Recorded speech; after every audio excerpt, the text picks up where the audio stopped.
Hi, my name is Ryan Langwish, and this is l.l.a.m.a, a channel about sparking growth in your journey as a game designer. And today I'm going to be talking through my top 5 new-to-me games that inspired me most as a game designer in 2021. Now, if you're a regular viewer of the channel, you may know that it's been a little while since I posted a video. And there's a variety of reasons for that, different life things going on. One of the reasons has actually been the renovating and building of the space that I'm sitting in right now, which is my wife's new art studio, which is going to double as kind of a filming space for both of us. So trying it out for the first time, and it's still kind of in construction, so it might be a little echoey, but didn't want to keep that from, or delay any longer to make another video because it's been a little bit at this point. I, in 2021, played about 50 new to me games, and I find it to be kind of an interesting exercise to go through and just kind of really reflect back on those experiences and think which are the ones that really kind of excited or intrigued me most, specifically as a game designer. And this is something that ends up being different from if I thought through the lens of what were my favorite 5 games as a player, because sometimes it isn't the games that I enjoy the most that spark the most kind of game design ideas or just get me excited about game design. So I found this to be a useful and interesting exercise for myself. You might find it interesting as well. I would encourage you to kind of think back on games you played recently and which ones maybe kind of rise to the top. But today I'm going to be talking through which of the 5 out of 50 rose to the top for me. And let's just jump right into it, and I'm going to talk about number 5, which is l.l.a.m.a by Reiner Knizia. l.l.a.m.a is a very light card game, and one that has kind of caused pretty divisive opinions as far as reviews of the game, as for many people it's hardly a step up from a game like Uno. And in fact, it was actually nominated for the Spiel des Jahres, which is the German family game of the year. And I think to some people in this, in that camp, that was almost offensive that such a simple, game that doesn't seem to be all that innovative was nominated for that award. But I think that perspective actually gets a little bit at the heart of why I personally found it to be a very inspirational design. On paper, l.l.a.m.a does not sound like it should have any interesting decisions. You are just trying to get rid of your cards and can simply play the same number or one number higher than the current discard.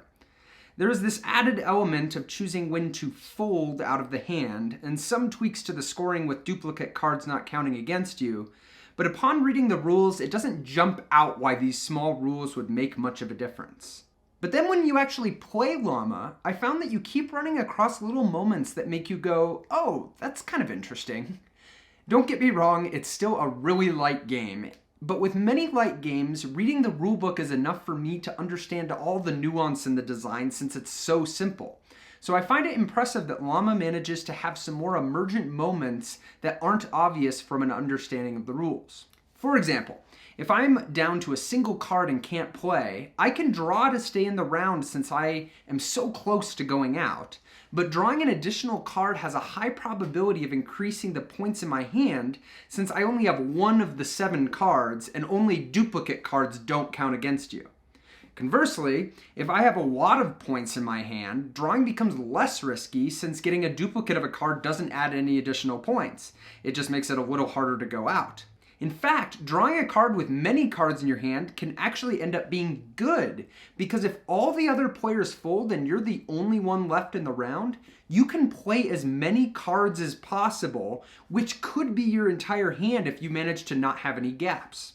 I also found it interesting how the rate at which the active card increased changes as players drop out of the round. If 6 players are all in the round, the card could theoretically increase by 5 between my turns. However, it could also stay exactly the same if everyone has a card matching the current card. But as players fold, you might get down to 2 or 3 players where the maximum the card can change between turns is much lower than before. It's a little thing, but it changes how you weigh the probabilities of staying in the round. It helps that going out allows you to return a chip, which could be up to 10 points, so there's definitely a strong reward pulling you towards pushing your luck.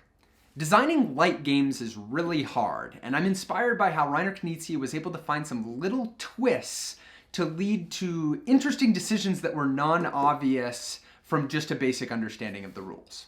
And on to number 4, we have Res Arcana by Tom Lehman. Now, l.l.a.m.a's very popular design, Race for the Galaxy, is one of my most played games of all time.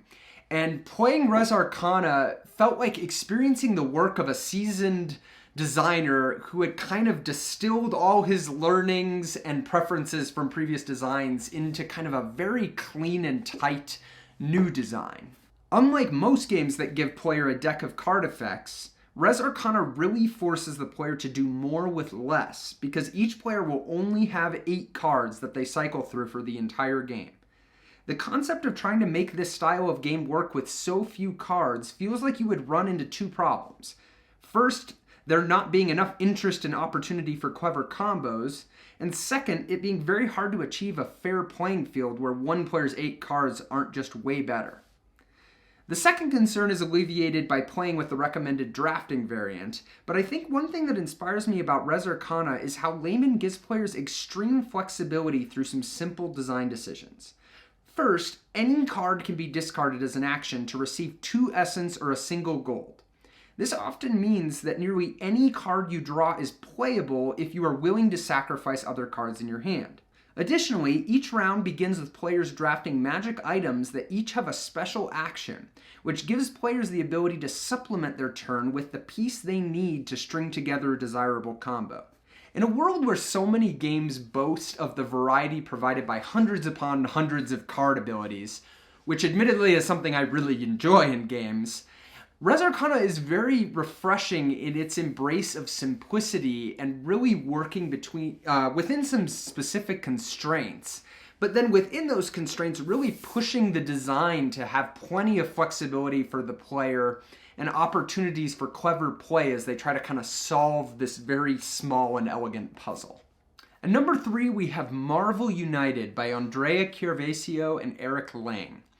Now, had I not looked more in depth into Marvel United, I probably would have made the assumption that it was just kind of a big cash grab Kickstarter with tons of miniatures and unnecessary stretch goals and not a lot of substance in the design behind it. But I'm really glad I looked more in depth, because not only did I find a game that filled a great niche that I've been looking for as a player in my collection of a very light and accessible cooperative game that still has enough variety and lack of kind of an alpha gamer problem for me to keep coming back to it, but it also really appeals to the game designer in me. At its heart, Marvel United is an interesting design problem. How do you create a simple cooperative game system that allows you to extend it with hundreds of heroes, villains, locations, and other play modes that all feel different enough? The core gameplay loop needs to be simple, yet there needs to be enough knobs to play with when designing the mountains of variable elements. I think Marvel United does a great job with its core formula of moving around 6 locations to try and defeat thugs, rescue civilians, and neutralize threats. Only once 2 of those tasks is complete can you attack the villain, who is also moving around the locations. But within that system, there are so many places to inject variability. The villain has their own deck defining their behavior, but also has their own 6 threat cards that can completely change what heroes need to deal with at each location. Having a location overflow with thugs and civilians is never a good thing, but it is yet another variable element as it triggers the villain-specific overflow effect. And then the locations themselves are entirely variable, each with unique end-of-turn abilities that are available once the threat is cleared there. Each hero has their own small deck of cards, but it is enough to give them thematic feel as the action ratios are skewed towards their strengths, and a few special ability cards inject the flavor that really makes each one feel unique. Creating a design with this many opportunities for variability isn't particularly challenging or uncommon, but I think Marvel United does a great job of doing it with a really simple system that doesn't cause it to become a more complex game than it aims to be.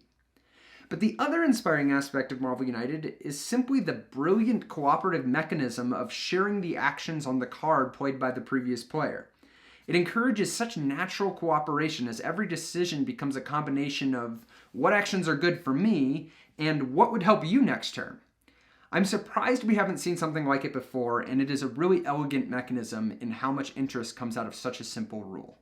Number 2 is one of what feels like a billion roll/flippin' rights that have been released at this point, and that is Super Skill Pinball 4K by Jeff Engelstein. Now, as these style of games have become more and more popular over the past few years, I think we've seen that a lot of them kind of use the same formula or a lot of the same ideas in how they kind of approach, oftentimes translating an existing game or even new games into this medium. A lot of them don't end up surprising you, especially once you've played several of them, and as a result, they're not often the types of games that are going to make it onto a list like this. However, Super Skill Pinball did feel very different to me from any other roll and writes that I've played, and I think there's two design decisions that really drive that. The first is this concept of where I am spatially on my board, which makes a lot of sense with pinball because your ball is at a specific location. But I at least hadn't really played many of these style of games that have that concept of something moving around your board and your options are kind of defined by where you currently are on your board. And the second thing is the inclusion of dry erase markers straight in the game and having erasing things be a core piece of kind of the flow of the game and the design. The pinball moving around your board feels like a very obvious design decision given the theme, but it really got me thinking about what other ways you could use something like that in this style of game. The idea that I have some avatar in the roll and write world which dictates which options are close to me is very interesting, and I think there's opportunity for it to be used in new and interesting ways. When you complete specific sets in Super Skill Pinball, it resets them, allowing you to erase and make them available again. This gives the game a much different rhythm than a typical roll and write, where usually your board fills up more and more and your options steadily feel more constrained as the game progresses. Erasing allows those constraints to expand again, which can feel really liberating as a player. The lack of this concept in other games is probably more logistical than anything, since you really need dry erase components for it to be feasible, but modern board game production has made these kinds of components much more accessible, and it'll be interesting to see what other design approaches become possible because of it. And my number one most inspirational game that I played in 2021 is Hallertau by Uwe Rosenberg. Now, Hallertau continues what is a long-running trend of big box farming strategy games by Uwe Rosenberg that began way back with Agricola, which, in my opinion, is still the best one, back in 2007. And while it's easy to look at these big games, with similar themes coming out year after year and think it's just more of the same and rehashing some of the same ideas, when I had the opportunity to play Hallertau, I could not help but come away from it just so intrigued by a lot of the different design decisions in the game. First, there is an interesting twist on worker placement where actions become more expensive as more players take them, but then only partially refresh at the end of a round. This means the cost of each space changes dynamically over the course of the game based on the demand from the players. It also means that a single player can take the same action multiple times within a round, if they're willing to pay for it, which isn't often possible in worker placement games. I really enjoyed how it made me weigh the trade-offs between taking an action I really want for more workers versus taking a different action simply because it would be cheap with a single worker. Another aspect of Hallertau that I found refreshing was its clean system for planting and harvesting fields. The longer you leave a field unplanted, the more it moves up your board, increasing the number of crops that will be produced if you plant there. But when you harvest from a field, the field moves down, reducing the effectiveness of planting there in the future. No matter what, you harvest crops at the end of the same turn you plant them, but you get more crops if the field is more fertile. The process of harvesting is as simple as moving the token to the left of the row that the field is in, where it will represent that many crops. So a crop harvested from row 3 stays in row 3 to represent 3 goods. This makes it really quick and easy to harvest large numbers of crops without needing to deal with tons of tokens and making change with the bank. With how many goods you can acquire in the later rounds of the game, I really appreciated how smoothly this harvesting phase worked. The core objective in Hallertau is also very interesting, as you are needing to pay costs to move the 5 different craft buildings to the right in order that your community center can be advanced. This requires you to be well-rounded, as even a single craft building lagging behind will prevent the community center from moving, which is especially undesirable since you gain more workers every time it moves. However, the game also has a jewelry resource that acts as a wild for moving a craft building, which really gives some leeway to approaching the building movement. The whole idea is just so different from anything that I've played, and I think it would be fascinating to hear the process by which Uwe came up with it. And I think that's the heart of why Hallertau was my most inspirational game this year. Not because there was one standout mechanism that blew me away, but rather there were so many little design decisions that just felt really fresh and interesting. And that's it for this video. If you enjoyed this, please give it a like, subscribe to the channel for more content like this. I'd love to hear from you. What games have you played recently that you felt have specifically kind of spoken to you as a designer or gotten you excited about game design? I would love to hear about that in the comments below. Otherwise, I will see you in the next video.